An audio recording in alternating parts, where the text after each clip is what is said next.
Bonjour à tous, bienvenue sur cette nouvelle vidéo. Aujourd'hui, je vais t'expliquer les erreurs que j'ai pu faire sur les bandes parce que c'était la première fois que j'en faisais. Si jamais c'est la première fois aussi que tu vas en faire ou que tu prévois d'en faire, je te fais cette petite vidéo pour t'expliquer les erreurs que j'ai faites pour pas que tu les répètes, pour vraiment essayer de gagner du temps, gagner de l'argent parce que tu vas voir, j'ai fait pas mal de bêtises, mais au moins maintenant c'est clean, c'est propre. Mais voilà, je te fais cette petite vidéo pour que tu puisses profiter de mon expérience, profiter de mes erreurs, pour pas que tu les répètes à ton tour. La première erreur que j'ai pu faire, en fait, ça va être au niveau des bandes.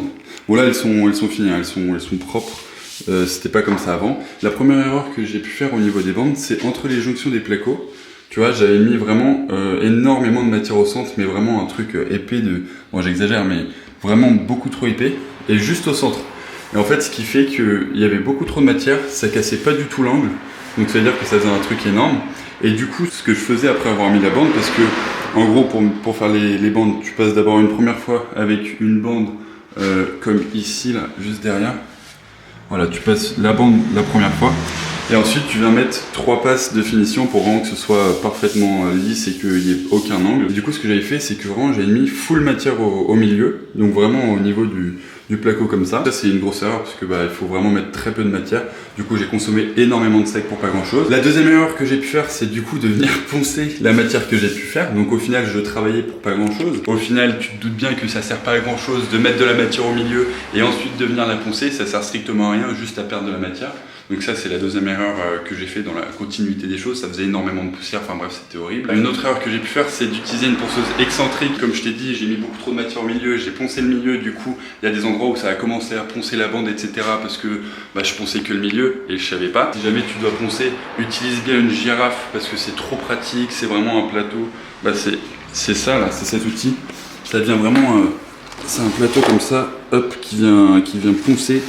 Et ça vient vraiment prendre les bandes larges, donc comme ça atténue l'angle à ces niveaux-là, aux deux extrémités, et au milieu, t'enlèves pas trop de matière, tu vois. Donc c'est hyper pratique d'avoir une girafe, si tu peux en avoir une, ça fait vraiment la différence. Une autre erreur que j'ai pu faire, c'est de ne pas utiliser les bonnes spatules, c'est-à-dire que j'avais pas les spatules adaptées, donc tu sais, tu le fais une ou deux fois, tu comprends vite que ça marche pas, donc il faut une spatule entre les plaques là, et une spatule beaucoup plus large, qui va te permettre de vraiment venir tirer, tu vois, tout autour là pour bien prendre beaucoup plus large que la jonction entre les placos. Une autre erreur que j'ai pu faire, c'est de ne pas prendre assez large, c'est-à-dire que je m'arrêtais, tu vois, au niveau à la jonction entre les deux placos et du coup l'angle n'était pas du tout assez atténué. Il faut vraiment prendre large pour voir que de plus en plus l'angle s'atténue. C'est-à-dire qu'à la première passe tu mets la bande, c'est vraiment pas large, deuxième t'élargis un peu, troisième t'élargis un peu et la dernière tu dois vraiment prendre méga large pour que t'aies aucune idée qu'il y ait la bande là. Une autre erreur que j'ai pu faire, ce serait de pas dépoussiérer les murs parce que ça fait des grumeaux et dès que t'as un petit grumeau, dès que t'as un petit machin, tu sais, ça se met dans la spatule, ça fait une grosse traînée, ça fait un trou.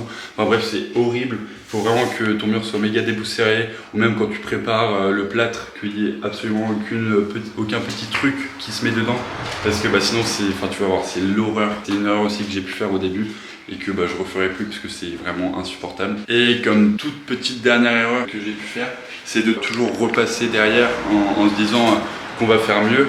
Mais là vraiment pour les bandes, le mieux c'est l'ennemi du bien quoi. Faut vraiment passer le moins de fois possible avec ta spatule parce que sinon ça va rater, refaire des trous, etc. Donc si tu peux ne passer qu'une seule fois de haut en bas, hop, comme ça fait vraiment lisse et propre partout, parce que le fait de repasser, ça va te laisser des petits grumeaux, des petits traits, des petits machins, et il faudra reprendre tout ça, enfin bref c'est très chiant. Donc ce que je peux te conseiller, c'est vraiment de passer d'un coup d'une traite, prendre large, ne pas trop mettre au milieu de matière, prendre vraiment large et avoir les bonnes spatules adaptées, et si jamais une girafe, si tu peux en avoir une, parce que ça fait vraiment la diff, au lieu d'une ponceuse excentrique qui fait le taf aussi mais qui enlève trop de matière au milieu. Donc voilà, merci beaucoup d'avoir regardé cette vidéo. J'espère que ça aurait pu t'aider si jamais tu dois faire des bandes. On se retrouve très vite pour une prochaine vidéo. Salut. Prenez soin. Prenez soin de vos tulipes. Salut.